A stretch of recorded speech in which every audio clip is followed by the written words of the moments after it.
Hello, this is Mary Nasi with IMT Realty. We are a full service property management company and real estate sales and leasing company located in Groton, Connecticut. We service southeastern Connecticut all the way into Washington County, Rhode Island. This week, we're going to be going over how to manage tenants who are paying late. Getting income into your properties is probably one of the most important aspects of managing properties. So I would say the first thing to mitigate late tenant payments is to make sure you choose your tenants wisely. Do your background checks. Have your standards set for credit scores, income amounts, like what is your income threshold, and check references. Call the prior landlords. Make sure you could check on tax records to make sure you're actually talking to the landlord of record and not a friend, and somebody's giving you a phony reference. So if somebody gives you a reference for a property, you can look up on your town websites who the owner of record is for that property and make sure the names match up on who you're getting the reference from. So one of the first things I would say to help mitigate late payments would be to make it automatic. Try to get your tenants to pay their rent through their bank account automatically. There are avenues available where you can set up automatic ACH withdrawals. They would have to sign the appropriate documentation.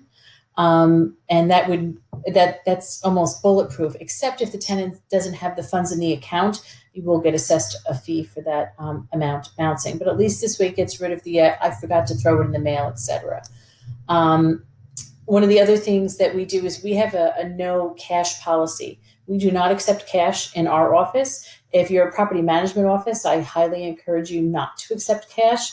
At one time we did, and it just made us, I felt like it was making myself and my staff a target because at the beginning of the month, we had large amounts of cash that we were going to the bank with. Also, I don't like the fact that there's no paper trail. We use automated systems so tenants can go online and pay their rent, and their ledgers are there for them to view. They have their portals.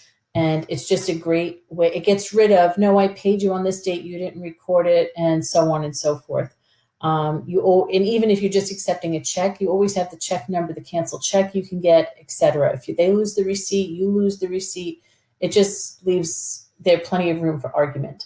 And then I would say you have to enforce your rent collection policy. So when we sit down with a tenant to do the initial signing of a lease, we probably spend about 45 minutes with them to go through the entire lease, all of the clauses and what it means and how we implement them. And the biggest one is late rents. So we tell them what the late rent fee is. We tell them the day of the month that it's going to be charged. Here in Connecticut, you cannot charge a late fee until after the 10th of the month.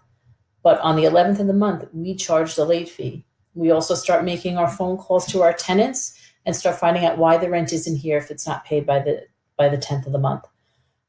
So if you say you're going to charge a late fee in your lease, I would say the consistency is the most important thing. Charge the late fee.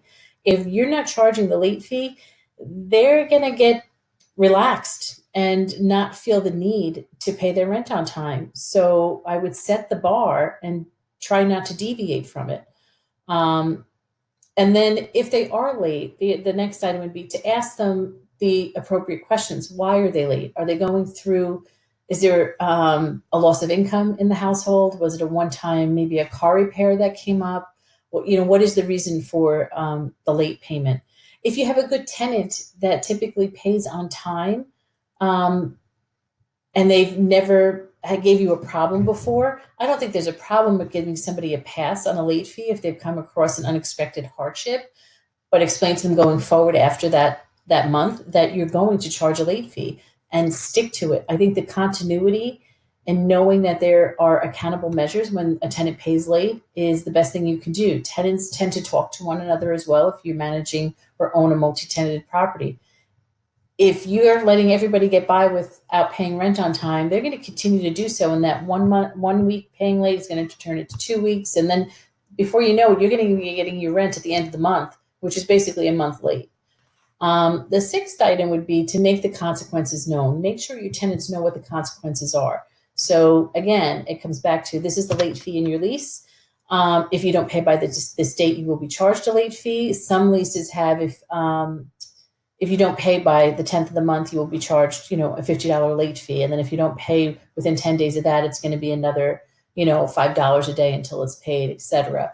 But you have to check with what the laws are in your state for charging late fees and if there are maximum legal limits to that. But let the tenants know what the consequences are. If they don't pay by the 15th of the month, we call and tell them, unless we have a payment plan in place for them to come in and a date, then we start the eviction process. We serve them with a notice to quit. We don't wait till they're 1.5 months late. We started immediately, and usually getting that notice to quit, I'd say 9 times out of 10, it will prompt a tenant to make the payment, because we explain to them that that's the first step in the eviction process. If they don't pay by the end of that notice to quit date, then it gets filed with the courts. Once that step comes into play, you can't get rid of that record in the landlord tenant court records, and it's going to affect a tenant's ability to get a nice apartment down the road. So then the last item is to reward your good tenants.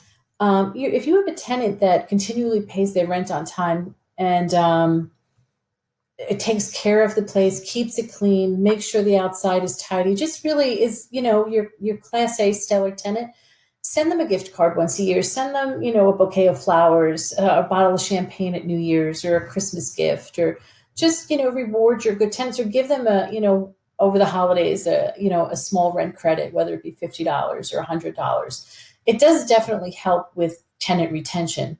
So overall, I'd say the most important thing you could do is set the bar. When people self-manage their properties, I think this is where it becomes most difficult. It's much easier for a third party to be the tough guy and say, these are our rules, sorry, there's no exception, and implement them. When you're an owner managing your properties, sometimes, at least I find, it's more difficult to be the tough guy. Tenants, and I think if you are the tough guy from the beginning, your tenants are going to respect you more. They're going to know what the limits are. Otherwise, they're going to take advantage. So if you have any questions on how we handle it or any comments, please feel free to reach out to me or, like this video. We'd be happy to help any way we can. Thank you. Have a great day. Bye-bye.